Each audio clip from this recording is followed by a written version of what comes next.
Welcome back to another edition of RX Muscle Supplement and Science Review, Take Two. I'm Dave Palumbo, and I am joined by an old friend, a new friend, a good friend, and a very knowledgeable person regarding the supplement industry. He's been in the supplement industry probably longer than I have, and I have him here today to talk a little bit about the history of the supplement industry and what the current state of affairs are, especially with a lot of companies on the verge of bankruptcy. The man I'm talking about is Bruce Kneller. Welcome to the show. Hey, Dave. Thank you so much for having me. I really appreciate it. Big fan. You and I have been around for probably longer than we care to mention. Yes. So we're definitely we got OG status. I'm definitely glad to be here. Again, thanks for having me on.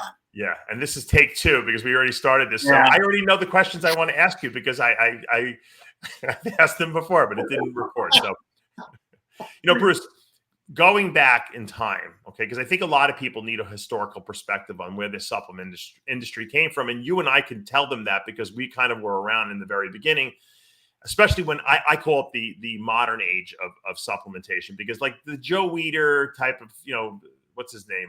And his Bob Hoffman era were really, there was no real supplements. They were kind of all junk back then. Yeah, I would call it more like the golden age. Yeah. Because I mean that's probably in my opinion, that's how I kind of refer to it. I got into this in the early 90s, kind of by accident. This was definitely not intentional on my part. I never wanted to really be in this. It just kind of happened. Were you a bodybuilder early on? Not really. What happened was I was really skinny in high school and I started bodybuilding and training hard when I was a junior.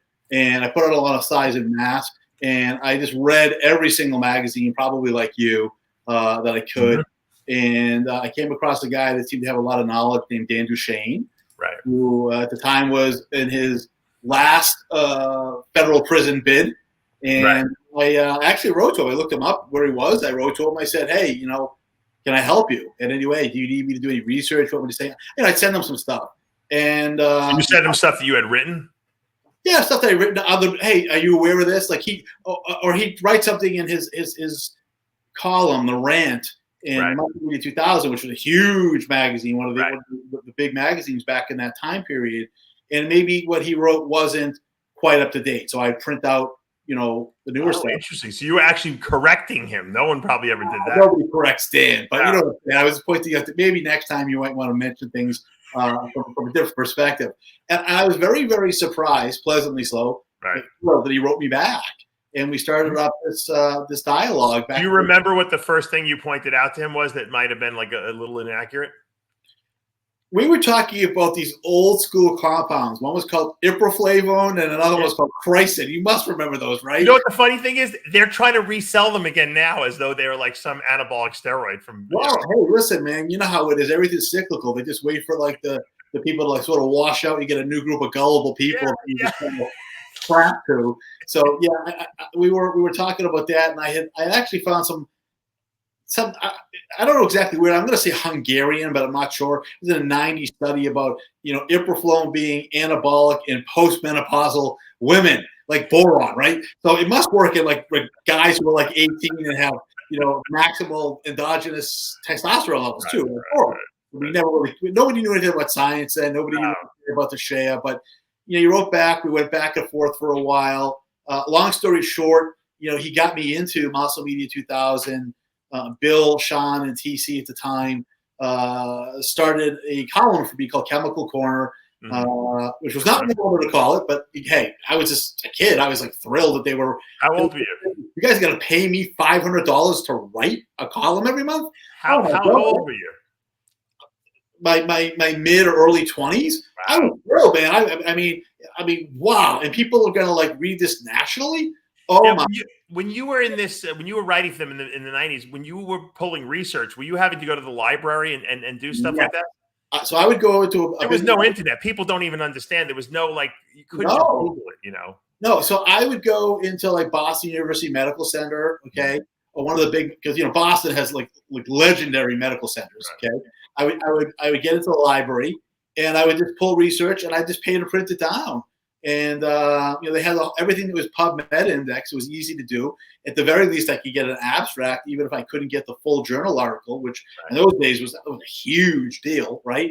And I would print out a couple of 100 pages, stuff them in a manila envelope, and mail it to Dan. Things that I wanted him to look at, I'd yellow highlight. So, yeah, he was a great guy. He's been dead about 25 years now. I really miss him. Honestly, he's one of my best friends. And I want to mention something he did for me that nobody else would do. Okay, this is a guy who was in prison, and at the time he had just gotten out of prison. I needed $5,000 to buy a diamond engagement ring for a girl that I wanted to marry. Okay, I'm a kid. I didn't have that kind of money. Okay, I had like $5,000 on my own, but I needed another $5,000. And like nobody would lend me the money. Like everybody gave me an excuse. Nobody would forward me the money on columns that we're going to write or anything. Anybody I was working with. I was on the phone with Dan, and I said, hey, I want to ask this girl to marry me, and I'm like about $5,000 short. And he FedExed me a check, no questions asked, for $5,000. And he's just like, pay me back when you can. So I mean, that's the kind of guy he was. If you were his friend, he would like pay him back. Yes, of course I paid him back. No, I'm saying that's a real nice guy. Not many people would do that. I hate owing anybody money. You and I have that in common. We talked about offline. It was. I always wish he didn't give me the money. You know what I mean? You probably paid him back 2 weeks later, if I know you. As fast as I could. I was doing it. So I wrote for a while for those guys. I was lucky enough to be selected. I want to ask you a question about Dan. What do you think Dan's most important contribution to the bodybuilding, drug world was? Would you say? I think he certainly wasn't right about a lot of things, as we've come to know. Right, he's mistaken about a lot of things, but he brought a lot of things into the light, so to speak. A lot of things that were happening that you knew were happening, that maybe I knew were happening from friends, and other people had no idea about. He basically said, "You see all those guys in the magazines? You know how they get their builds? I'm telling you, it's not for protein powder and liver tablets. It's because they're buying steroids that he was selling from Mexico. Remember the DDR? They're buying this stuff and they're shooting them." So he just basically, he wasn't ashamed. He just basically said, "This is how it works, man. And if you ever want to look like any of these guys, you're never going to get there just by protein powder and carbohydrate powders and multivitamins." Didn't he bring clenbuterol to the market? Him and I used to argue about that a lot too. I hate Clen. I really don't like it. I love it. I think it's a great fat burner. It gives me headaches after it does give you headaches for the first 2 weeks for sure. Yeah, headaches are awful, right? The 25 mg tablets. Remember the little boxes from Mexico? Yeah, right. Spiropent. Yeah, Spiropent, the little yellow and white boxes. Yeah. God. I was never a real big fan of Clen, or even ephedrine for that matter. I think that's how he went to jail the second time, right? For clenbuterol? Not quite sure if he did. He ran under the guise of a bodybuilding fan club with some people I don't want to mention. Okay, called Baja Triado International. Remember BTI? Yes. Yeah, he ran BTI, and what they were doing was you were sending money because you wanted pictures or whatnot, and really they were just bringing up steroids that were made in Mexico that were allegedly made in Germany under DDR. Remember the yellow and black boxes? Yes, right? Yeah, so I mean, people are going to watch this and be like, "What are these guys talking about?" That's how you got drugs back then. There was no underground labs, people. No, absolutely not. I mean, there was no China, right? Yeah. I mean, there was no internet. You had no way, nobody could buy powder. So everybody back in the day used to make a trip to Tijuana. When I went to go visit Dan in Carlsbad, we went to Rosarito Beach. Had a couple of squid tacos and beers. He did some really funny things to me because he had a really perverse sense of humor. Yeah. He just walked me into the Graneros and Pharmacias, and I just couldn't believe how inexpensive and easy it was. I mean, especially the U.S. currency, it was like crazy. And people just brought it over the border. People that you and I know very well. A guy I'm not going to mention his name got caught bringing an 18-wheeler full of stuff over. Yeah, don't mention his name. Okay, right. Okay. And back at that time, they weren't controlled substances, so I think you get like a year and a half in jail for. Oh, really? That's it. Yeah, for what today would be like Star Trek type numbers. 18. Think about trying to cross the border at the border crossing with an 18-wheel. I mean, what do you tell them is in the truck? Well, I don't know. The whole thing is packed out with gear, but I'm saying it was hidden. If it holds 20 pallets, there were probably 3 of them, which is still an immense amount of gear if you think about it. Yeah. Well, I mean, back in those days, again, going back, they didn't have growth hormone was still the stuff they extracted out of the brains of cadavers, which you had to worry about, ending up with Jacob Creutzfeldt's disease. I started out basically in the golden age, or in the things were kind of primitive. People didn't use dosages like they do today either. No. But how the dosage limit everyone used was based on Bill Phillips' book he wrote, the Anabolic Reference Guide. That gave you the limits. No one went over the top limit, and that was the end of the story. How accurate do you think Bill's book was? For what? For bodybuilders or other sports? For bodybuilding, the Anabolic Reference Guide. I go back to like what guys in the 70s were allegedly using and how small it was. It would definitely give you, back in that time period, the pre-Dorian days, it would definitely give you, the edge you needed to win a local or regional show. I think when the mass monsters finally hit, that those dosages were a little bit low, and there were a lot, as you are probably well aware of, there were a lot of things that were deliberately left out of that Bible because they were top secret. Such as what? I think a lot of the diet prepping. I think a lot of the diuretics. I think some of the carbohydrates that people use to get that shrink wrap effect. There's one that I promised somebody that you and I know I wouldn't mention ever again. I mentioned their Facebook use. Don't give away. I'm like, all right, I won't. Just a lot of tips and some of the timing. The other thing is, there were a lot of things we didn't know back then. I don't think Bill knew. I think Bill told us everything that he knew at the time. You think so? Yeah. Right. I mean, I might be wrong. Maybe I wasn't in that inner circle, but it was interesting because you worked for EAS, and probably you never even talked to Bill. Well, I didn't work for EAS. I just worked for the magazine. Right. Muscle Media 2000, which is 2000. Right. And then did you talk to Bill though? Because Bill was editor. No, Bill was impossible to get a hold of. You know how he communicated with me?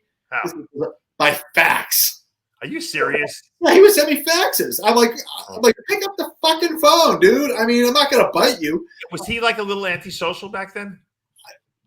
Yeah, I'm throwing darts in the dark here, buddy. I really don't know. He just, if he wanted something, I would get we had fax machines back in the day. Guys, Sean Phillips, his brother, is very easy to, I talk to him all the time. I've interviewed him before. He seems like very available, and Bill seems like almost like, even now, I reached out to Bill because I noticed he had the COVID. Sean was easier to get a hold of. TC was my primary contact, along with Dan, because it had to do more with writing than with product development. So I wrote for them. I wrote for Muscle Mag International. Will Brink got me in there. We kind of cross-pollinated. I got him into Muscle Mag 2000. Will's a great guy. He's been another dinosaur like us. I ended up writing for IRONMAG when Balick was there. Balick was around for him. And then Planet Muscle for a little while. And I did the same thing you did. I bounced around. My last big print magazine was Muscular Development, which I was unceremoniously fired from. Everyone is. That's how everyone leaves. Yeah, I was unceremoniously fired too. Yeah, well, I mean, I guess everything has to have an ending, right? Well, so why were you fired? What was the reason? Yeah, I don't know, man. I mean, it wasn't even Blackman who called me or sent me. He would never. He was too scared probably to call you because he didn't tell him. John Romano, if you're watching this. Remember? John, go fire Bruce Kneller. But John was like, you could tell he's like, it was like eating glass, right? Or eating a shit sandwich. He's like, yeah, I don't want to do this. I mean, Kneller's kind of a volatile guy anyway, and he's just like, he's like, dude, I got to tell you something. And you can tell it's bad news. It's not good news, right? Yeah. And I'm like, what? He's like, yeah, so we're not gonna need you at the magazine anymore. I'm like, what did I do? He goes, I don't know. It's coming from above. You pissed somebody off somehow. And who else did you piss off? You definitely probably wrote an article about contradicting some fucking stupid thing that he believed. It wasn't intentional. I strongly suspect that I wrote about an ingredient being bunk, and somebody probably took out 8 pages of advertisements that issue that I wrote that it was crap. Okay, I mean, that's my luck, right? I probably wrote about this ingredient totally sucks and is worthless as a scam. And you were probably right, I'm sure too. That's the funny thing. That's not the point. The point is, somebody probably said, we gave you $5,000 a page or whatever it was, right? Or $10,000 a page for the Senate, right? We gave you 50. Yeah, right. Yeah, I love all the stuff you write. We're pretty much on the same page, pretty much with everything. I mean, you wrote an article recently on Facebook, a little post on Facebook about Sarms and how these people are morons to sell the stuff. It doesn't work well. It's illegal. I mean, people think that Sarms are legal. Guys, it's a non-approved drug. people are the dumbest people in the world to sell this stuff because they will go to jail. It's illegal. There's no fighting. You're not going to have a lawyer who's going to dispute it. Talk to Aaron Singerman and PJ Braun if you want to know what happens when you sell drugs. I got to tell you something. I don't write much anymore. Okay, my last stop. No one reads. It does. I don't blame you. I don't write either. And the ones that read it are just hiding behind screen names and they want to send you hate mail. I did a piece for NPI about every supplement costs $5 to make except for protein. That got me the most hate mail ever, probably from people that work in the industry. Like, why did you tell everybody that? I don't know why people got so upset because you know what the truth is? If people think they could go buy it for $5, go buy it for $5. You're just telling people what the raw material would cost. There's other fees involved in putting a product together. Right, through distribution and shipping and even marketing and salaries and I mean, come on. But again, the crux of my article was most supplement company owners of any success are pretty greedy. Not all. There are some guys that are genuinely nice people to work for with, but there's a preponderance of psychopaths in the industry. You know exactly what I'm talking about, right? Yes, you probably interacted with a few of them. They're like, wow, that's that guy for real. And then I did the Sarm piece, and I got some negative feedback from guys on YouTube that are like pro Sarms, and they think they're the greatest thing ever, and telling me I don't know what I'm talking about. Of course, all their stuff is like totally anecdotal. I've been using Ostarine for 2 years, and I put on with Anadrol 50. They use it with, and they're like, man, the Sarms are great. I don't understand it, But even if the Ostarine or the Legandrol they're using is really good, okay, we don't really have any long-term data. I mean, maybe you're going to go a third eye and you know what I'm saying? I mean, it's just. I don't know anyone who's gotten great results from Sarms, to be honest with you. I've never tried them. I know some people that have used them. I've always dissuaded people from using them, especially after androgen caused yellowing of the cornea that was permanent. I remember that. Yeah, that S4. That really kind of made me nervous. It's not something that I would consider, other than the fact that I mentioned in my article that some anabolic steroids probably meet the definition of a SARM. That was interesting too. I didn't even think of it from that perspective. They kind of are like SARMs, some of the animals. Probably Anavar, right? Trying to minimize, you want to maximize certain aspects of testosterone as your comparator and minimize other ones. You know what the funny thing is? Anavar is such a safe anabolic, even for women. And I mean, you really don't see side effects with real Anavar. And I'm like, yeah, but it's not real. It's always literal. yeah. But I'm saying, but Anavar is probably the weakest anabolic steroid, yet it's probably 100 times stronger than SARMs, So I don't know why anyone, if you're going to go and use SARMs, you might as well just use anabolics. It's not like, why are you drawing the line at SARMs? Like SARMs are good. You want to hear something funny? So there used to be a book by Julius Vida called Androgens and Anabolics. If you remember that, it was it was a long time. I don't remember that. But that had like the anabolic to androgenic ratio of like every compound that this guy ever worked in his lab. That was basically the book that like us pro hormones. What a great word! Thank you, Patrick, for coining that word. That was like the book we rated, and way back. This is going back 20 years ago. I was working with a couple of guys, and we came up with probably, if you look up Hemaguno, okay, and Furaguno and Oxyguno was in a blue box. Okay. Oxyguno was the agent in anabolics and androgens, or whatever it was called by Vida, the Bible, okay, for us chemists, wannabe chemists, that had the best A to A ratio. So we got that synthesized, and we sold it as a pro hormone. What was it called again, Bruce? What? What was it called? It was called Oxyguno, OXY Guno. And what we did is we made it look like it was formulated, but not made. It was formulated in Japan, and it had the Japanese royal family's crest on the box, and a hologram on it, right? And it looked like a real drug, and it sold unbelievably well. Was it good? I never heard of it. I mean, if you talk about stuff that was like in the Anavarish kind of methanol, not very androgenic family, it was really, really, really mild. Who synthesized that for you? Patrick? No, Patrick and I never really worked together. I regret that. That's probably more my fault than his. In the beginning of his career, he sort of eclipsed me, and I was a little bit jealous. And I didn't like the way he treated me. We were like rivals for a long time, and I'm genuinely. There's a lot of things I'd like to change in my life. Everybody has. I love Patrick. I think he's a great guy. I would have wished that he and I could have worked in a more You would have got along well with him too. That's the funny thing. I think there was just that competition thing, like you said. Yeah, it was. He was working. He came out with Interesting Diamond, and then I ended up working with Syntract with Derek Cornelius, and we did 19 Interesting Diamond. 19 Nor, yeah. So it was this big competition at the time. But yeah, those were sort of the golden days. None of those are obviously, just going back 20 years, like 2002, actually the 90s, probably 98 now for the 19 Nor. They weren't dietary ingredients, but none of us really had an understanding of the shea, and the FDA certainly at that point didn't have an understanding. They didn't know anything. Yeah, they were clueless. All I did was I looked up Schedule 3 at the DEA website, and if I didn't see it on it, I was like, yeah, fair game, right? Exactly. It's not a steroid, even though people don't understand. Let me explain to people. They have a list of the Schedule 3 anabolic steroids, and these are drugs that have been legally made by drug companies, and so that's what's illegal. Those are controlled through substances. So if anything that wasn't on that list, like there are other anabolic steroids out there, if it wasn't on the list, then technically it wasn't illegal. It wasn't a controlled substance. So what happened is companies started making all these anabolics and releasing them for sale that were anabolic steroids, but they just weren't on the list. So the FDA didn't know what to do with it, or the DEA didn't know what to do with it.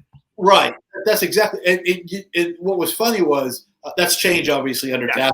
Right. Everything now is an anabolic steroid because if it doesn't have to be chemically related, it just has to have effects that are similar, whatever that means, right? But it's funny because I wish the FDA did a better job policing the industry. Even back then, when I was working for companies and doing that kind of stuff. One of the things that was really funny is I remember an FDA agent, asking me about Haladrol 50, probably my best one ever, right? Did you make that for Gaspari? You're the one who was responsible for that? Right. And to be honest with you, it was probably so I stayed away from things like One Test and DMZ and stuff that was really harsh. And I knew that oral Turinabol, which was an East German doping steroid from the late 60s, 70s, I had like 50,000 pages of data on this. And all it basically did is replace a hydroxyl for a ketone, made it less dangerous, made it sort of almost like a prodrug to oral Turinabol. So all the great safety data on it. So I knew that this was going to be, relatively speaking, very safe. We launched it at a dose that was reasonable, and we priced it in the stratosphere. And I remember the first, I don't know how many boxes we made, like 50,000 or whatever it was. It had a hologram on the box. Oh, I remember. Richie sent me a box right when he first made it because I was to help promote it a little bit. Yeah, the little green tablets. And I remember when we got them distributed, they sold out in under about an hour. I'm like, what? I didn't expect it to be that popular. But just to set the record straight, this was not illegal to do back then because. Well, yeah, it was. It wasn't. It was on the line still. It wasn't illegal to do as far as the DEA was concerned, but it was still not a dietary ingredient because it didn't meet the definition. That's true. It was a not approved. It was It but it was funny because I remember. I had an FDA guy come, and they come in twos. I always tell Rick Collins, who's a mutual friend of ours, they're like Sith Lords from Star Wars. There's a senior guy who talks, and there's an apprentice guy who says nothing and does all the work, right? Yeah. Am I right? You know what I'm talking about. Every time you see this, showed up at my house at 6 a.m, believe me, and Rick had given me the talk. Don't let him in the house. Give him my card. Don't talk to them. Don't answer any questions. Just tell them that talk to my legal representation. He goes, and so. I saw the two of them show up at my house. So I had a pair come one day and ask them about that. And I said, listen, and the other thing is you can't lie to a federal agent. That's a crime. It's obstruction, right? So I was smart enough to know that. So they're like, why do you think you could sell this? Well, I didn't answer the question. I'm like, well, it's not a controlled substance, which it wasn't. Right. And they go, what do you mean? I'm like, well, so I took them away from 21 CFR 111 and brought them into the controlled substance Act. Okay. You should have said 80. You should have said, here's my lawyer's card, call him. It was like, these are not the droids you're looking for. Yes. And they're like, well, maybe he's right. It's not on the DEA list. And I'm like, yeah, it's not on the DEA list. So they left. We did that. We did a variety of things like that. It was just, hysterical. The definition of what is naturally occurring. Well, if I take this bacteria and I put it in a test tube, in anoxic conditions with certain nutrients, and I get it to ferment what I want, it's naturally occurring because the bacteria did it, right? So I could sell it as a dietary ingredient. The fact that it's never been sold as a dietary ingredient didn't matter, but it was natural, and that's all that mattered back in the late 90s. And and whatnot. So, I mean, obviously, it's progressed a lot since then. At the Once they changed the law, though, Rich was smart. Gasparian, he just stopped, and so he made his money. And well, it wasn't. We didn't stop when I was there willingly. I mean, they came after us for ATD for Novadex. Oh, really? Okay. Yeah, and we had the FDA there for 6 weeks. I drove them nuts. My partner at the time was Joe Babick, who's been around. Joe. Yeah. So we used to play good cop, bad cop. You could probably figure out who the bad cop is. And they would come in, and I would just like dump, tons and tons of paperwork that they didn't want to read, and I just annoyed them. And I remember it was around Thanksgiving. They were literally there 6 weeks. They came in 6 weeks. They were there. They were there 6 weeks. They came in under the guys that were doing a routine GMP inspection. Wow. And about a week into it, I'm like, guys, like, you want to tell me why you're really here? And they did. They're like, well, we don't think that you can sell this. I'm like, well, I do. They're like, why do you think that? So we dumped a bunch. We put them in a conference room, cranked the heat up to 90 degrees. Well, that'll get them out of there real quick, right? They're not going to want to hang on if they're no. Right? And they just basically, they didn't want to read the paperwork. And it was funny because Wes Signer from Hyman Phelps McNamara, who's a big name in the industry, attorney, we had retained him, and he's like, don't tell him anything. Don't tell. I'm like, I'm not gonna. And then I remember going in one morning, and they were there, and the senior agent handed me a cell phone, and I'm like, all right, whatever. I get on the phone, and some woman introduced herself, and I'm like, yeah, all right. So I'm Bruce. Nice to meet you, so and so. She's like, I'm the associate director for the FDA. I'm like, yeah. She's like, and I'm going to subpoena you to testify before the Senate subcommittee as to why you think you can sell this. And I'm like, hold that thought. So I got on the phone with Wes, and he's like, yeah, you guys got to. How I love that they call it a voluntary recall. They put a gun in your mouth and say recall the product or else. Right? That's how. If you don't have to do it, we'll just blow the back of your head clean up, right? Why were they so obsessed with Nolvadex XT, which just was an estrogen receptor? I mean, an estrogen. Blocked like a dietary ingredient, and I think even more so than Haldol 50. Without giving away any numbers, we sold more Nolvadex XT than any other product that we ever sold. It was an aromatase inhibitor. It worked great. I was selling Patrick's form of it, which was 6-oxo. Yeah, right. Yeah. And just as I started selling a lot of it for Species Nutrition, they pulled it. Patrick called me up, and that's when they were breaking his balls. You remember with that they took all his supply of it and everything. It was terrible. Right, and so they came after us for that, and eventually we did stop and did a recall. Mm-hmm. But again, that was the end of that era of the steroidal pro-hormone. And Patrick coined that word pro-hormone, which I got to tell you was just genius. It was genius. Yeah. It's not a hormone; it's a pro-hormone. Yeah, I'm the hormone. I remember the first time I heard that, I'm like scratching my head. I'm like, it made sense. It made sense. It comes before testosterone, I'm like, say that again one more time. I want to make sure I heard it right. And he would say, it's a pro-hormone because it becomes testosterone. And I'm thinking, yeah, but its structure is hormonal already. They're like, forget about that. Don't even worry about that. Yeah. And then, obviously after that, the big thing became the stims with DMAA and whatnot. And, I got to give Jared Weed a lot of credit. Boy, did he fight that DMAA thing to the end. I know. He made a big deal about it. And I was actually, even though I didn't think he was going to win, part of me was kind of like, I hope he does, man, because they did not come prepared at all for any of this. I would have went after him for like, okay, it's a dietary supplement, maybe. Where's your NDI? Right? It wasn't for sale. Tell me when it was for sale before 1994. It's not an ODI, and therefore it's a new dietary ingredient. You never filed like the law says you're supposed to, so you can't sell it. It's misbranded.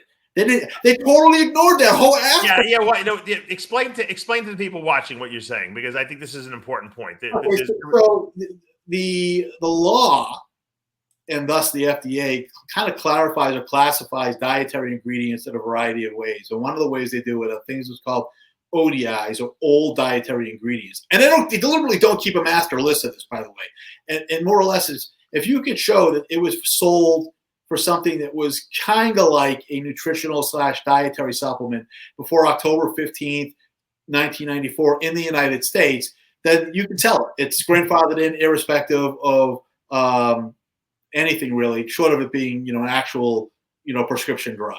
Okay. Right. Anything after that date, you're supposed to file what's called a new dietary ingredient notification with the FDA. And there's a bunch of very technical rules about how you got to do it, that you got to notify them. I think it's 75 days before you're going to sell it.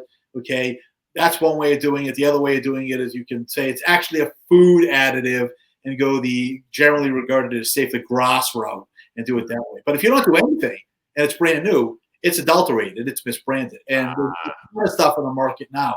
One of the things that I do now is, and a lot of people know this, you may not, is I work with a bunch of class action attorneys. Now, I don't go after people that are selling stuff that's, that I consider innocuous. I'm not looking for, oh, you made a spelling error, the font size is wrong on your label, stuff like that, okay? I'm looking for people that are selling stuff they're not supposed to, or especially what got me kind of amped up was the whole COVID thing. There were a lot of people selling, immune boosting and making sort of antiviral claims. And I think people, at least in theory, could have gotten really hurt. Okay? Sure. Especially some of the weeds and seeds people that don't want to go to the hospital or kind of look at modern medicine with a jaundiced eye.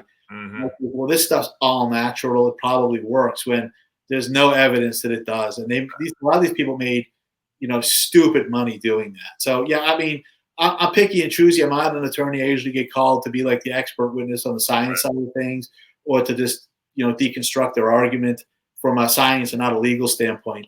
So I do a little bit of that now. And as we alluded to before, going back, you and I have gone back and forth a little bit offline. Try to keep a lower profile. What do you think is the bunk stuff that's out there now? Like the stuff that you're like, I can't believe they're selling this crap. Well, I mean, so for me, like, there's a couple of groups that I work with. They'll present something. You want to help? And most of the time it's no. I'm like, no, I'm not going to go after this guy. He's not. It's losses. I'm just saying in general, when you see some of the stuff that people are selling today, what like, I mean, we talked about the Sarms, but like, what irks you in terms of like people trying to perpetuate, certain ingredients is like anabolic and stuff like that. Well, here's the problem, and this is more of an existential question for the entire industry that'll make you think, well, what exactly is a dietary supplement for? Okay, the two-line statement you got to put on your label in the box. The FDA hasn't evaluated it. It's not to diagnose, treat, or blah blah blah. So if it doesn't diagnose, treat, or prevent, why are you taking it? What does it do? Sure.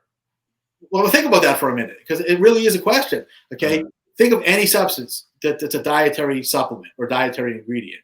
If it's not diagnosing you, if it's not treating you, if it's not preventing something, what do you just like pills? I mean, why are you eating it, right? So I think there needs to be a better definition of what a dietary supplement is. I'm not a fan of the law. I didn't like the share in 1994, and I didn't like any of the FDA draft guidance documents that have subsequently come out afterwards, which I think just made things even more confusing. So it's kind of a mess. One of the things that I am for is for a mandatory product listing like Canada has. A lot of people hear that and they're like, traitor, jerk off. What does that mean, product listing? So like in Canada, they have what's called an NPN number, and you have to submit your stuff to Health Canada to be evaluated. Right, okay. You have to be right. You need approval from them, or at least you need to notify them. I think it's approval, and they give you a number that have to appear in the label, or it can't appear on the shelf or be sold into Canada. It's routinely ignored, right? But I mean, in theory, it should be.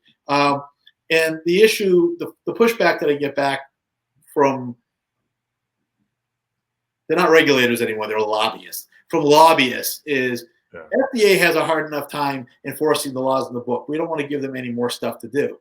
And that's not the reason why I want this to be a law. And it doesn't have to be super strict. It could just be, a light law. It doesn't have to be, I mean, eventually it has to be sort of detailed, but it doesn't have to be like draconian. Okay. I want this because the people that are selling garbage, and we'll talk about, the under the radar gray guys in a few minutes. I definitely want to talk about them. Mm-hmm. They won't be able to put it on places like Amazon or Walmart, or they won't get it to GNC or whatnot, because it'd be really easy for like a guy at Amazon who knows nothing about dietary supplements to say, okay, here's a tick box or here's a blank. There needs to be a valid NPN I can look in. If you don't, or MPL number, whatever you want to call it. Okay, some sort of number or barcode that I can check with the FDA to make sure that it's legal to sell. If you have it or you're dumb, right? Yeah, because you know what, Amazon is being a pain in the neck now. They're about claims and stuff like that. They're ridiculous. I mean, they were Well, my calls about my fiber supplement. I said I wrote the same thing Metamucil wrote on and you got Metamucil for sale on Amazon. What do you break? And they only looked at one flavor. It was like it's random what they're doing now. You know, right? But the point they're making, it's not as bad as it used to be. But there's other places like Walmart.com, and even I could go to anywhere and find stuff that shouldn't be sold.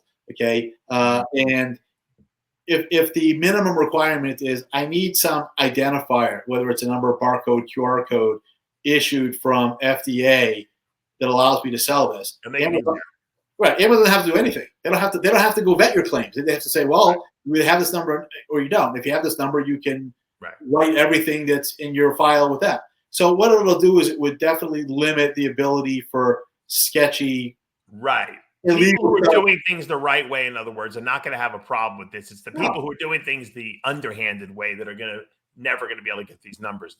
And let's be honest, okay? You and I, we've been around forever, so we know if there's a demand, is going to be supply, legal or not, okay? And what you're going to see is what you see now is a lot of brick and mortars are surviving by selling things that are, and I'm not picking on brick and mortars. I definitely think they have their place, but a lot of them are just getting by because they sell things that are dubious, okay, and maybe don't meet the definition of dietary supplement. But the thing with a brick and mortar is, I think you need more intent if you're going to buy if you wanted to buy something that was illegal, okay, or questionable, you got to know that the brick and mortar has it. You got to get in your car. You got to drive. You got to have an intention, active intent. Whereas Amazon, I can just be monkeying around. I'm like, oh boy, they got this. Yeah. Oh, I'll just Amazon Prime it, and 2 days later, I've got my. It's just the barrier is easy. It's way too easy. I just want to make it a little more difficult. In that regard. So in that regard, getting back to my original question, what do you think on the market is something that when you look at, you're like, I can't believe this is being sold. It's crap, or it's just not what people think it is, Almost any of the things that are putative immune modulators, things that are like supposed to be antiviral or treating. What about bodybuilding?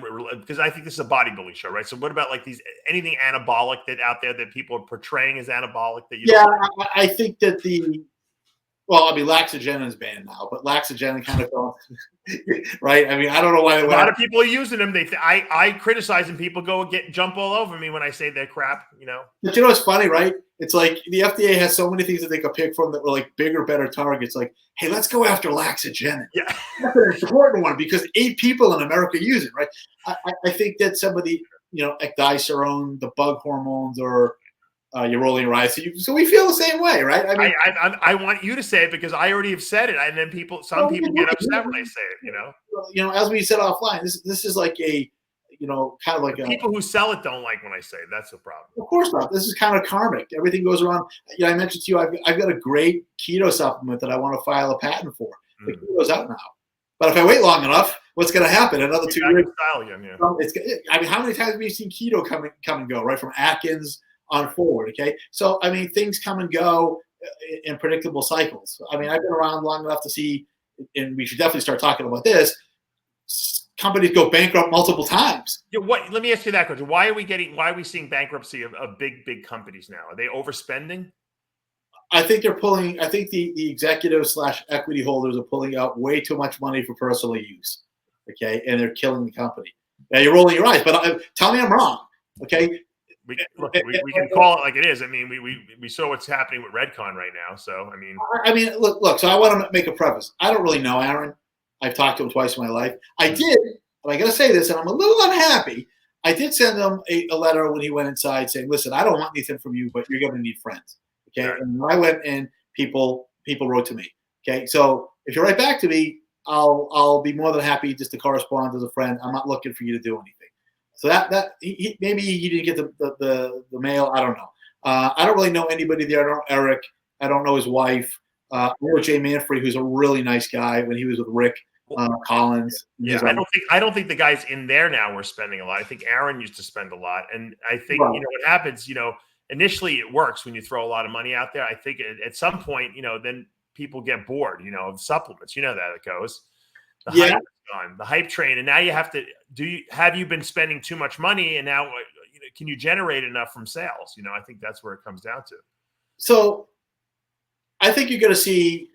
So this industry's always been a weird industry as far as people going bankrupt or companies like sort of kind of fading into the night and disappearing. You're like, where did that brain go, right? It's always been made up of people that kind of have for lack of a better term, mercurial, gadfly sort of personalities, unique personalities, right? Right. So why is this going to happen? Why is it going to get worse? Well, the economy is cratering bad. You know that in general. It's not just our industry. I mean, we're in a recession. I mean, despite what Biden and his press secretary say, I mean, we're like knee deep in it. Okay, people's discretionary income is going away. A lot of supplements are discretionary. Although there are people who are like, no, man, I got to have my way. Well, for some people, it's not. They got to have it. But at some point, when things get too expensive, they're not going to buy it, or when they're not making enough money to pay their other bills, they're going to have to cut back on things. Bruce, I don't even make creatine. I stopped making creatine because the price went so high for me as a supplement company owner. I'm like, how can I raise the price 5 times, to the consumer? I can't do it. I'll just stop making it. That's a good point. That's a really good point. So, what you're seeing is the interest rates are up. So I give you an example, and so we've talked before. You and I are a lot alike in a lot of different ways. Okay, that may be good or may be bad, depending on how you do it. But the thing is that you pay your bills on time. Okay, you hate being in debt. You run a tight ship with your company, and you're going to grow your company species organically. It may take you a little longer to see the, I won't even call it success, the appearance of success. Okay, because some of these companies that appear to be successful really aren't. I mean, their top line sales figures are huge, but they're in the red. They owe everybody money, right? So, I mean, because the credit market is getting locked up, okay, it used to be if I wanted to sell you something, so I don't give anybody credit anymore, okay? And that's one of the things that... Is that because you weren't getting paid when you were giving credit? credit? I got really bad back in 2014 for $200K, okay? Wow. I'm still a little sore about that, by the way. Somebody who made his rounds to 4 different companies as the president now with big promises. And he blows up sales, but when he leaves, they're always, disaster behind him with, the company's going bankrupt because they owe everybody money. So a lot of these guys want to build their brand on your dime. You're not like that. You're like, you don't sleep well at night if you owe somebody money. I don't either. I don't want to be worried if that tomorrow my company might go out of business. I'd rather be paid up, So we have, Hector and Tim and I have a patented ingredient. We're finishing up a clinical study on it. For all intents and purposes, it looks pretty good. It should be something that if you're, into a pump that you would like. Okay. And for every one customer I have, I'm turning away 5 or 6. And that's because they're all like, what kind of credit terms can I get? They haven't even bought the ingredient for you. They already want credit terms. I don't know what it is. Can I get net 60? No, you can get net 0. You can FOB. When I use my doc, the money better be in my account.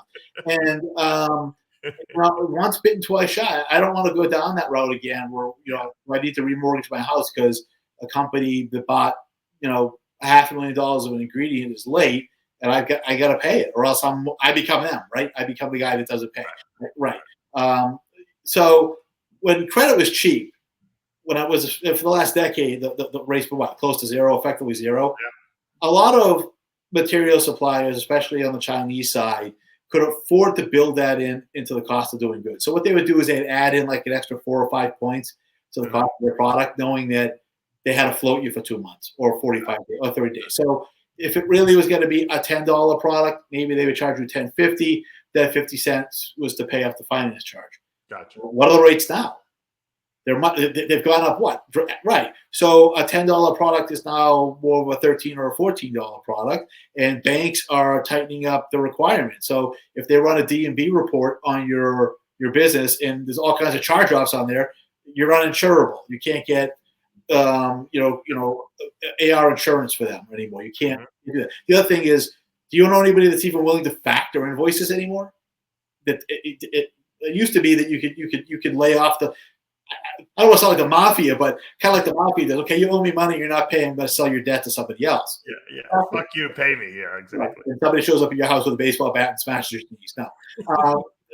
But now even the hard money guys are like, it's just the risk is just too, palpable. So a lot of these people that were used to building their company on credit by ordering raw materials, like huge amounts of them, they can't get material anymore. There's problem with supply chain. That's a problem. And there's a problem with money. So that's a toxic combination. Of course. So I mean, is that how a company falls behind in paying manufacturers for raw materials, stuff like that? Well, so I know a lot of people are cutting people off totally. They're just like, we're not giving credit anymore, like nothing. Okay, I mean, back in the day, it was what, like net 30, net 40, or 2 net 10. Okay, right. If you paid early, you got a 2-point discount because they didn't have to cover that 2 points. In fact, that's how that whole 2 net thing kind of started. So some of these bigger companies that need lots of things like plastic, it's not just the stuff you eat, it's the stuff or corrugated cardboard or labels or anything. They're just not able to get them because of the supply chain problems and the fact that they don't have any money. They can't get credit. So, if you're used to selling, say, 50,000 pieces of a particular SKU each month, and you need to sell that because your margins are terrible in order to make enough money to keep the lights on, and you can't get 50,000 pieces every month because no one will give you credit, or you're part of my French. You're really fucked. Okay? Yeah. So, and that's kind of what's happening there. That and the fact that I think a lot of these guys, you and I were talking offline, I think there's a lot of, not everybody, I don't want everybody to think it's everybody, but the people that are at real risk have really bad narcissistic personality disorders with an inferiority complex built in. So they're better than me and you, Dave. We suck. But they're never happy with what they see. And if you look at how a lot of these companies historically have started out, they were all drug dealers. Not all of them, but a lot of them were, they made money selling drugs, and they wanted to go legit. And what did they do? Started a supplement company, right? You know what I'm talking about, right? You have big smirk on your face. He's like, yeah, I probably know a few of those guys, right? Yeah. Nowadays, what you're seeing is people selling sketchy stuff. Right. That has That's easy. Bruce, I always said it's how easy is it? If I could sell steroids, I'd be the guru of gurus in the supplement industry, but you can't do that, So of course people are going to buy stuff that is questionably legal because they want those and they want that stuff. You don't have to try to sell it to them. You don't have to be a marketing genius. Look at how much pro hormone I'm selling. Well, but they think they are though, right? And nowadays it's not even that. It's with some of the weirdo stims. Okay, people want the stims or things like that. Okay, or weirdo nootropics. Okay, so I got a little money, and now with really small minimums with contract manufacturers, right? I could buy 500 or 1,000 bottles, and if I got 3 of my college buddies, I could basically work out of my dorm room, right? No overhead, And the margins are ridiculous. So something that cost me $5, I can't get it on Amazon. I got to D2C it, right? Right. Maybe I sell it for 50. So my margin is 1,000 points. Yeah. So it's relatively easy if you're selling sketch to go from 0 to maybe $1.5 million to $2 million a year in 2 to 3 years, right? Agreed? You got minimum overhead. 100%. Minimum overhead. That's the only way you can do it, Bruce. You can't do it selling creatine and protein powder. And there's a reason. There's reasons for that we need to talk about. Okay, but the issue is, I got a high demand product that a lot of people don't want to sell because it's illegal. They don't have the balls the size that I have. I got balls to do this. I got essentially a Shopify website where you can get it. Okay, and I make on a $5 product. My gross is $45. So I got minimum overhead for storage. Maybe I hire my brother or my cousin or somebody else to pack boxes. I got a full-time sales guy who's really not a sales guy. He's a delivery guy because he's going to the brick and mortar to deliver. He's not selling anything. He has to walk in the door and say, I got a box of DMA fat burner, right? Yeah. And what are they going to do? How many boxes do you have? Yes. Right. So, but that's not really scalable past, say, $1.5 million, $2 million. Okay, because at that point now you're on the radar, and now you're getting to the point where you can't. The doors aren't open for you. I can't sell it on Amazon. I can't sell it at Walmart.com. I can't sell it at Target. I can't sell it at Kroger. They're going to stop me. So, I cap out. Now, granted, some of these guys are probably netting the owners $500,000 to $750,000 a year with a 3-person company run out of a storage unit. Okay, they're doing well. And of course, they're young, and now there's lots of women around them because they have nice cars, and they start to buy things and spend a lot of money, and they think that they're brilliant entrepreneurs. Okay, I mean, in the way that a Mexican cartel guy is a brilliant entrepreneur. I mean, it's really difficult to sell cocaine or Right. heroin. It's not like there's any demand for it. It's not like so these guys. I mean, so I don't really talk very much with companies anymore or give them advice because they don't listen. Okay, and they do what they want. And then. And you know what? The funny thing is, I've talked to Rick Collins about this, and he's counseled people and told them you can't sell this, you can't sell peptides, you can't sell pro-hormones, you can't sell Sarms. And he said they don't even listen to me. He goes, and I'm the guy who's going to defend them when they get arrested. Rick and I have almost a running gag. Okay, after they call Rick and Rick says, "Don't do this." Yes, I'm like the next guy they call because I'm not an attorney. I'm not under an obligation to tell them not to break the law. I would tell them it's probably not a bad idea, and this is what I feel the risks are. Make your own decision. And they're like, "Oh, well, this guy, he says it's okay, so it must be." Well, yeah. I didn't say it was okay. I just said there's a risk there, but it's probably small. And let's be honest, okay? If you run an online-only business where you're selling 5 SKUs where everything is an illegal stem or whatnot, unless you're making egregious claims or you really piss off the FDA, okay, they're probably not coming for you, okay?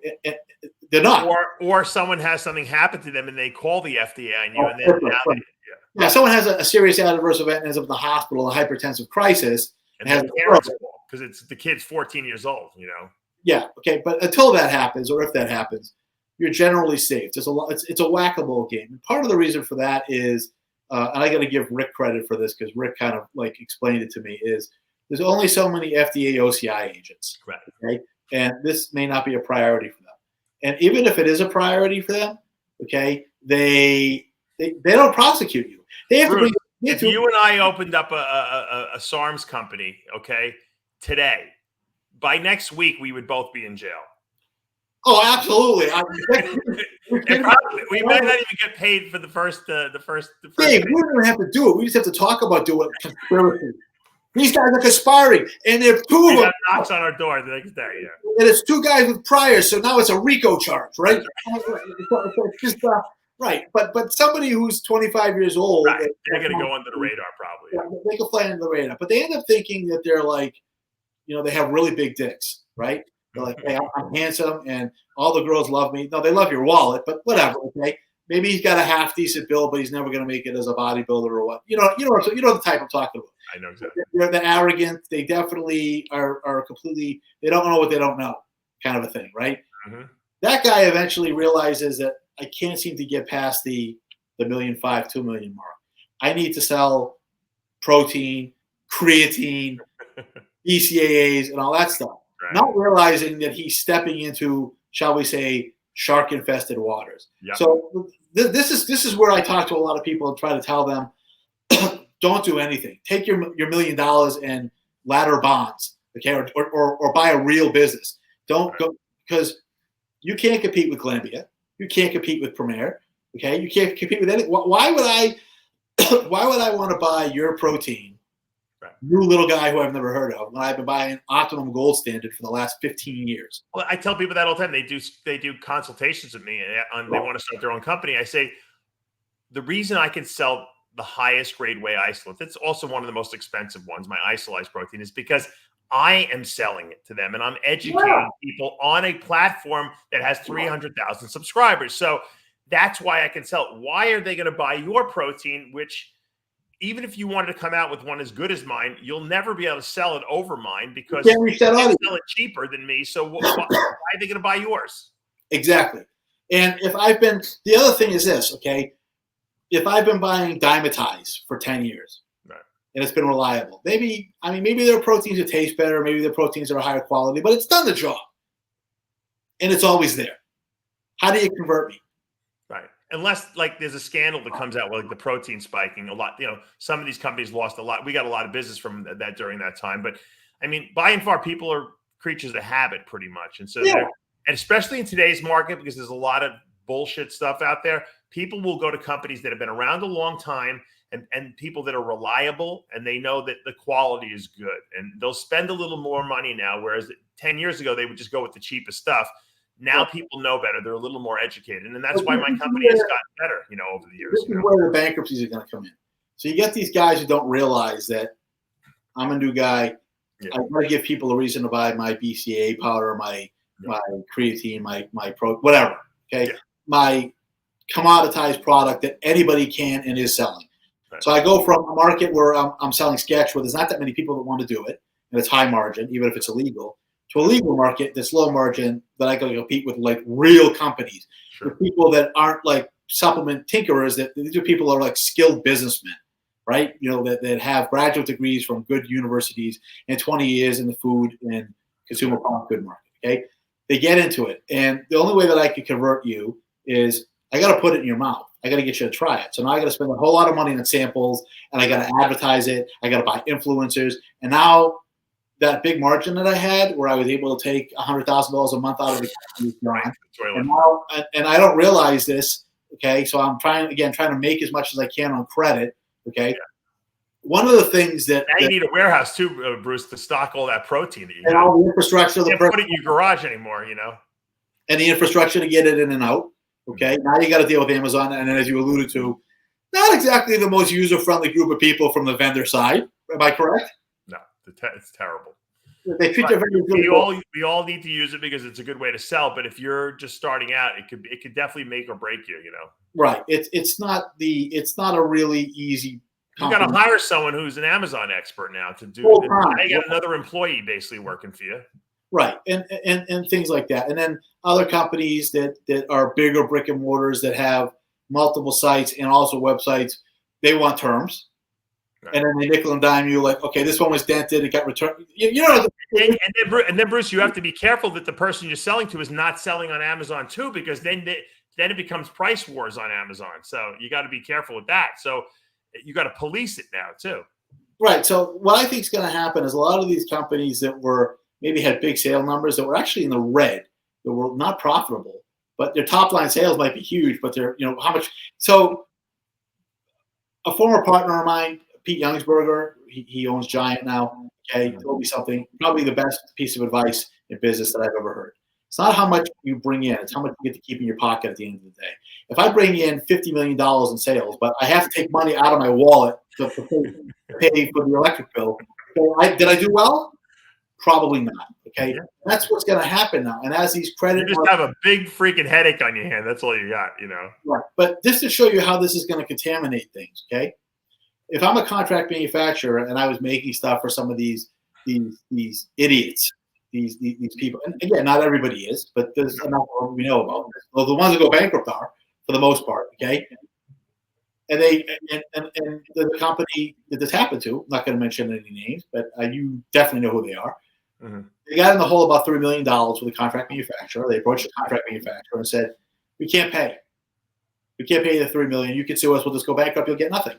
Yeah. How? I don't care. Not going to affect me personally. It's the company. I'll go work for somewhere else. Okay. But if you take a haircut and that $3 million becomes $1.5 million, and you agree to continue making our product, we could probably cover the $1.5 million. That's shitty.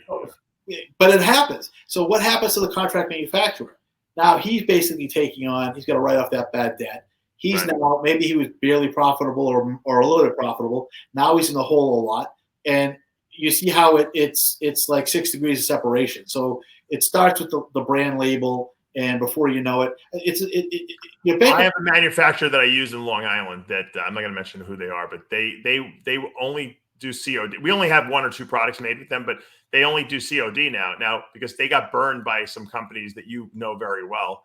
And they all get burned up there. Yeah. So because of that, they will not give terms at all, which I don't care because we pay cash for everything anyway. We don't even want terms, But that's because you're smart and you have the benefit experience and you're an expert.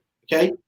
The guy who's just, the 27-year-old guy who was selling sketch out of his dorm room that's now trying to become a creatine seller, he doesn't have the benefit of education or experience in the industry. Yeah, when he finds out he's making 50 cents a tub at the end of the day, where he was making $45 before for a bottle, it's very disheartening, right? Well, worse than that, what he does is he goes, I make a half a buck a tub, so I'm going to order 100,000 tubs.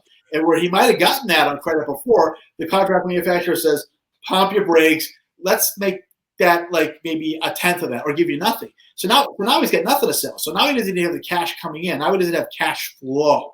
So he can't pay his payroll. He can't pay his utilities. So I suspect in the next, say, 6 to 18 months that you're going to see this industry change rapidly. And it's not going to affect the big guys as much. It happened 12 years ago. And you know what? In 2012, I said to everyone who worked for me, I said, well, look, this is a terrible time in the supplement industry. There were too many new companies. Everyone thought they were going to make millions. I said, if we get through this and we don't go out of business, we're going to be a solid company. I said, because the companies that get through this are going to be the ones that are real, that have a real substantial product that people want. And that's exactly what happened. We refigured out how we were doing things. I downsized in terms of like personnel working for us. And when I moved to Florida, that was a huge savings too. And then we went to I'm in the People's Republic of New Jersey, dude. We have the highest tax rate for business. I got to get out of here. I'm looking for a way out of Jersey. You're crazy to stay in Jersey. You're nuts. Yeah, my wife is the best place to go. My wife has a business. She's doing really well, and she's not really ready to pack it up. But I'm looking at Tennessee, West Coast Florida, Texas, places like that. You're going to move. I always tell people this. If you're going to move, you might as well go to a place that has good weather all the time. There's no reason to move to a place that's not better than where you are. You know what I mean? I'm averse to hurricanes, though. So, I mean, it's just what? For the once every 10 years is a hurricane. You buy a house that's built right. That's cement, not of wood. That's all, You drill it into the ground and anchor it. Right. My house didn't go anywhere. I had my pool cage got a little damaged. That's it. I was fine. And I was in the heart of this. I was in the eye of the storm there, Yeah, right. I mean, so what if you've got to like weld things shut so they don't blow open? But, right. I mean, I'm short term in Jersey. I don't want to stay here forever. But, one of the things that I get criticized on is if your ingredient is that good, how come you're only selling like low 7 figures of it? Why are you only dealing with 8 companies or whatever it is? Well, again, I could deal with 40 companies. You get paid from those companies. That's why you're with those companies. Exactly. So I'll grow it slow, and I'm always in the red. It may be a little bit of money, but it's always profit. I'm never having to worry about my kid's got to be able to go to college. Okay, am I going to be able to pay my mortgage or my bills? And I think you kind of follow the same suit. You've been down this path before. I don't need a private jet, just like you don't. I have every little creature comfort I could possibly want. I can go to eat at any restaurant I want. I pay my bills. My kids' college are paid off already. They're only 3, 6, and 4, and I don't. And that's all I care about. Yeah, I've got the plans for my kids to go to the state schools. It's already prepaid already. Yeah. I mean, that's called being smart. I don't need to show off. First of all, I don't think I'm better than anyone else. Matter of fact, I'm the same person as the guy who sleeps on the street. We're all the same, and we all have to treat each other with the same respect. I don't think I'm better than anyone. I know I'm not better than anyone, and I know you have that same belief too. So when you can put that aside, that I'm not better than anyone, then you don't have to show off anyone to anyone, You know what? You and I have something in common that maybe some of these younger guys don't have in common with us yet. That being we're married and have dependent children. So it's not just about me or you. Okay, if I was single and 30 years old, maybe I might take a risk. There's no collateral damage, right? Now, if I do something stupid and I don't walk the straight and narrow, like literally, 55 miles an hour on the highway kind of a thing. My wife gets hurt, my kids get hurt, and I don't want to do that to them. I mean, for me, it was a really lucid moment when my twins were born. My whole perspective on everything that I do and how I act and whatnot is it's not about me anymore. It's about making them. Yeah. So you got the same kind. So again, we have a lot more in common than maybe people realize. Maybe we even realize. Okay, I'm not going to risk my kids' college. I'm not going to risk my kids' future on something that has a less than average chance of being successful and is questionably legal. It's just not worth it anymore. And I think you're going to see a lot of things blow up. It's a different world though today too, and so it's a lot harder to get away with things. I think when just using the Redcon, or the Blackstone Labs case, they got caught because they had a paper trail, through emails and texts. I mean, you can't say I didn't say that when you emailed that information to someone else. So that's why they were nailed to the to the ground, basically, because they had no. It wasn't. Maybe he said that. Maybe he didn't. No, we got it right here in paper, and they didn't have that. 20 years ago.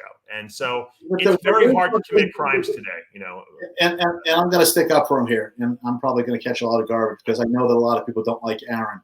I don't have an opinion of him one way or another because I've only spoken to him twice. He's not a friend or acquaintance. He's just an industry guy that I happen to know of. Okay. Yeah. It's easy to pile on him. Okay. It really is. Let's be honest. A lot of people, he's a bad guy. He's got personal problems. He made mistakes. We all make mistakes. Right. There's nothing wrong with that. You know what? As long as you learn from your mistakes. If he were on your show right now, okay, and we could call him up. We could say, hey, why did you do this? And he could answer it. He had a chance to defend himself. Then maybe I would say something. But the guy's locked up. He doesn't have any. He made a mistake many years ago. Whatever he did with his new company, okay, he was very successful, at least for a while. Now he's not right. He's not running the company right now. He's in jail. So I mean, you can't pin whatever's going on with Redcon on him essentially because he's not there anymore. So, I think I hope he learned his lesson, and he'll get out and he'll make more money because he's a smart guy. He's a great marketing person. He knows how to sell. He knows how to get people to want to buy things, and that you don't lose that talent. He's not only doing a couple of years. He'll be out. Sometimes you have to go through the crucible, and we're just showing what they did wrong, and how you can't do that anymore because of today's technology with tracking everything that you do on a regular basis. They even know where you drive. I mean, with your phone. Yeah, right. Exactly. Yes, you can't commit a crime and not get caught anymore. It's too hard. Yeah, pretty much spot on, but. Private conversations notwithstanding, like if somebody doesn't like Aaron and they say, I can't stand them because of X, Y, Z. They don't even know him, these people that say that. So right. But I know him. He worked for me, Yeah, exactly. He worked for you for a while. Okay, I remember that. But people who maybe criticize him publicly, it's like, dude, but by grace of God go you. You're only like one mistake away from being his cellmate. So there's no reason to really trash him or his company. Whatnot. I think Jared is in that situation. It's funny. It was the shortest bankruptcy filing I've ever seen. It never got to a hearing. We'll never know what really happened. Okay, and we could guess at it. But I will say I like Jared personally. He's definitely people like he's a shark. I'm like, no, he's not. He's a killer whale dude. Sharks are smart. Jared's an apex predator, and if he smells blood, he's gonna take a big chunk out of you. Jared, who owns High Tech Labs, he owns Blackstone Labs, and he also potentially might own part of Red. He has they call the High Tech family of companies. If you look at his website, okay. Look, he's now that's a real entrepreneur. That's a real businessman. He's a business. He's very shrewd. Okay. So he settled whatever agreement with the folks over at Redcon, and that's that. People torch Jack Owick. They do. Okay, they don't like him. He's weird. People are jealous of Jack because Jack is successful. That's why. That's definitely part of it. Okay, I've interacted with Jack historically a couple of times. He's always been pleasant to me. Funny quick story. Way back when I used to go to the Olympia and places like that, and in the Arnold, he walked into that restaurant where everybody has breakfast. Yeah, you know what I'm talking about. And he was by himself. Everybody was in their tables with their teams. He was by himself, and everybody was laughing at him. And I got up and I sat down and I had breakfast with him. Okay, and there were people that said afterwards, like, "Why would you want to have breakfast with him?" He's a genius. He's great. Yeah, he's a great guy. Because first of all, you guys were picking on him, and I wanted to stop that. Okay, and there was no reason for that. Okay, and in addition to that, yeah, I mean, he's. Man, talk about a guy who survived near misses. He was on the balls of his ass back in 2014 when down in Davies with VPX. I mean, they were really close to shutting their doors, and then he managed to resurrect himself with arguably the most successful company in our genre ever. So, there are people that wish him bad, that they say he's hard to deal with, and maybe he is. Maybe you got to be that way. But I'm actually kind of rooting for them. I'm rooting for him 100%. I love Jack. I think Bang is ingenious. I mean, the fact that he was able to battle the top energy drink makers in the world. And by the way, the guy who started Red Bull just died recently. Yeah, I saw that. Yeah, he was telling everybody he used to drink 10 Red Bulls a day. But yes, 10 Red Bulls a day. I'll be the first one to admit I didn't think when he started Bang it had a snowball's chance in hell of surviving. Right. I thought the amount of caffeine he used was going to get him in trouble. Yeah. Okay, it was very high. I made a mistake. I mean, I'm not saying I could have done that, but maybe I should have, taken a stab at it. But I was a little too timid and conservative, and he was willing to use, high dosages of caffeine, and that was something that the people really wanted. And he came up with. He knew the marketplace very well. That's for sure. Or even if he didn't know it, he was willing to take a swing. Okay. And if you remember when he came out with the original Red line, what was that? Yeah, Ephedra. I mean, that stuff was cutting edge for back then. No one had a drink with ephedra in it like that. That stuff was potent. And remember he had like 4 servings in a container. That was like, I mean, yeah, I drank the whole thing. Yeah. I didn't realize that. I got really sick. I was like my eyes were like bugging out of my head. I'm like, oh my God, it's melting. I'm like, you got to be kidding me. Why would anybody find this to be desirable? It's never going to sell another one. I'm never going to buy it again. And then I read the directions like every other idiot. It's like, drink 1/4. I'm like, and there used to be a line on it. The line on the side where you can see how much to drink. Of course, I paid no attention to that because I'm a moron. But so I just done the whole thing. Tasted good. That drink alone was a genius. He made probably a ton of money with that thing. And then he had the Tony Freeman ad campaign with the shotgun product he had. Made a ton of money with that. A lot of good things. I hope that the company survives. I'm sure it will in some iteration. Whether he's going to be a part of it or not, I hope he is. But if he isn't, I won't. Either way, I guess I wouldn't be surprised if it gets acquired in the end of a couple of months. But I do think I bet he brings it right back to its original glory. You know what? It wouldn't surprise me in the least. He could have sold a year ago to I think Pepsi wanted it for like $2.3 billion. I mean, he said no. You and I would have been fucking riding off into the sunset. Dude, if somebody offered me $20 million, I would be sitting in a beach somewhere, dipping my toes in the water. And the biggest decision I would make in the morning is, do I want my eggs over easy or scrambled? Right. I mean, but you know what? He would be bored if he did that. That's why he didn't want to get Celler. He knew that he needs that excitement in his life. Yeah, so. I guess so. I mean, but there are a lot of people that look to him. Okay, as an example, and that may be a good thing, but it's also a double-edged sword because if you don't have his skill set, and again, he's acquired. It's not like he was just born this way. He VPX was started in the '90s in his living room when he was a science teacher. Okay, so he's been doing this, like, pumping this crap for 30 years, like you and I have. Okay, so it's not like he just woke up one day and oh well, bang, it's $1 billion company. There you go. No, he built that. He's a very smart individual too. People don't realize how smart Jack is. He's pretty savvy, but I do think there are a lot of people out there now that aren't nearly as savvy that their companies are going to collapse, and I don't want to see that happen. No, even though I think it's kind of fate, only because it's going to hurt material suppliers, contract manufacturers, the guys that supply plastic. It's toxic on a lot of levels, and a guy like you who buys his stuff, hey, here's the money. I don't even put it on my charge card. Here's cash, or I'll write you a check. Okay, right. May find that some of the companies that you did business with to buy supplies don't exist anymore because the other guy damaged them so bad. So you may have a problem getting, super high quality isolate or the green colored plastic that you use for your species stuff, which is definitely well, we stopped because that was so hard to get, like you said, that we just started wrapping. We just wrap. But I remember the original green ones, and I'm like, I love the green, but it was such a pain in the ass because you're right.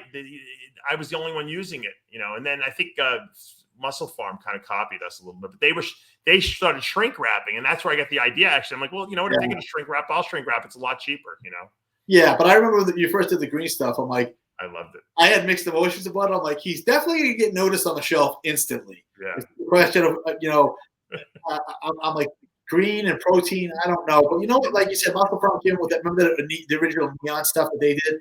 And they went on to do, fairly well for, a period of time. Originally, I did, clear jugs. And because I think people want to see the product. But the problem is the protein settles. So it looked like the jug was half full, so it wasn't really not by volume, right? And then you get the slap filling attorneys that want to get you. It's like you deceive everybody because it's the bag of chips analogy. There's 3 chips in this big bag of right. That's the problem. you can't use a smaller jug because then it looks like your jug is smaller than the next. It's just you can't fill the jug with a smaller jug either because when you fill it, it's higher and then it settles over time. So, and also, a lot of them don't have a mouth wide enough that you can stick your hand in to get a scoop of. It's true. You can't get the. I got the guess. You can't get the scoop. Your hand is covered with caked on, sweaty protein junk, right? And you're like, how did this happen? And that stuff doesn't wash off super easy. So you're sitting there, and all I want to do is drink my protein drink. So, Bruce, before we wrap this up, because we're running out of time, give me a prediction for the future of the supplement industry next 5-10 years. I think you're going to see you want supplement or sports nutrition? Sports nutrition. Sports nutrition is going to contract. Okay, I think sports nutrition is going to contract over the next 6 to 18 months. Once we get out of this funky recession, you'll start to see when credit markets and rates come down again, it'll loosen back up, and you'll start to see it build back up. I also think it's going to contract because the guys that used to buy stuff are not like the guys we are. Okay, these younger kids, they don't really know what a pre-workout is. Like, I mean, I think bodybuilding and that kind of stuff isn't as attractive to a lot of these younger kids. I mean, what do they call it? I call it men's figure, and everybody gets mad. The guys that wear the board shorts. What do they call it? Men's physique, yeah, or whatever it is. Okay, the guys that don't train legs. I mean, that's like it just seems like the work ethic isn't there. It's like, get under the fucking squat rack, dude. I mean. Well, Bruce, we live in a marketplace where people would, the first two products that they buy is amino acids and a pre-workout, which are the two products that they really don't need, but they want because they think in their brain that they're going to build muscle from it. And so rather than get the actual core ingredients that they need, like a good protein supplement, like a whey isolate or multivitamin, multi-mineral, essential fats, stuff like that, they're going right for the glamour products. And so that really changed the industry a lot too, though. Well, Dave, if I don't feel it in 5 minutes, it doesn't work. Right? That's right. What do you mean? What do you mean? I bought this stuff and I'm not 15 pounds heavier in my bench press anymore, 30 pounds. Your product sucks, right? And by the way, it doesn't taste like a melted popsicle either. So let's be honest, okay? Yeah. And then we'll cut this off. Yeah. Back in the day, protein was horrendous. It was designer protein did not taste good, Nothing did, but you know what though? There was something about chugging it down and sort of suffering. Like, I just worked out, and I got to drink this. I don't even remember what anything tasted like, to be honest with you, because I never tasted it long enough. Remember the huge amino tablets that were like 3 grams as big as your thumb? I remember like, okay, I got to eat 15 of them after I work out, and I would gag on them. I'd swallow them all in one shot. How do you do that, man? I couldn't do it. I would be like, it would sit in the back of my throat. I'd be like, right? People complain to me that my multivitamin mineral has 10 capsules. I said, guys, you can't put enough ingredients in. You can't fit. You gotta. That's it. It's got to be 10. If you're taking 1 a day multivitamin, you're not getting any real dosage of anything. But back in the day, we didn't care. No one cared back then. You could give them the animal packs with 6 million pills. You have to eat. Now, if I can't fit in the gummy, they don't want it. That's right. Everyone wants a gummy. That's right. You're right. Worst thing, by the way, worst thing for your teeth. The dentists are like, no definitely, gummy. Definitely, I'm not a fan of gummy. So, hey, listen, thank you so much for having me. Thank you for coming on. All right. Well, if anyone wants to contact you, Bruce, best way? Probably by either on Facebook. You can find me there, or you can DM me there, or you can get me an email, bwneller@gmail.com. There you go. Thank you, Bruce Kneller, and hopefully you guys enjoyed today's topic. If you have any other future ideas, we'd love to get Bruce back on. For now, we're out of time. I'm Dave Palumbo with Bruce Kneller for another edition of RX Muscle Supplement and Science Review.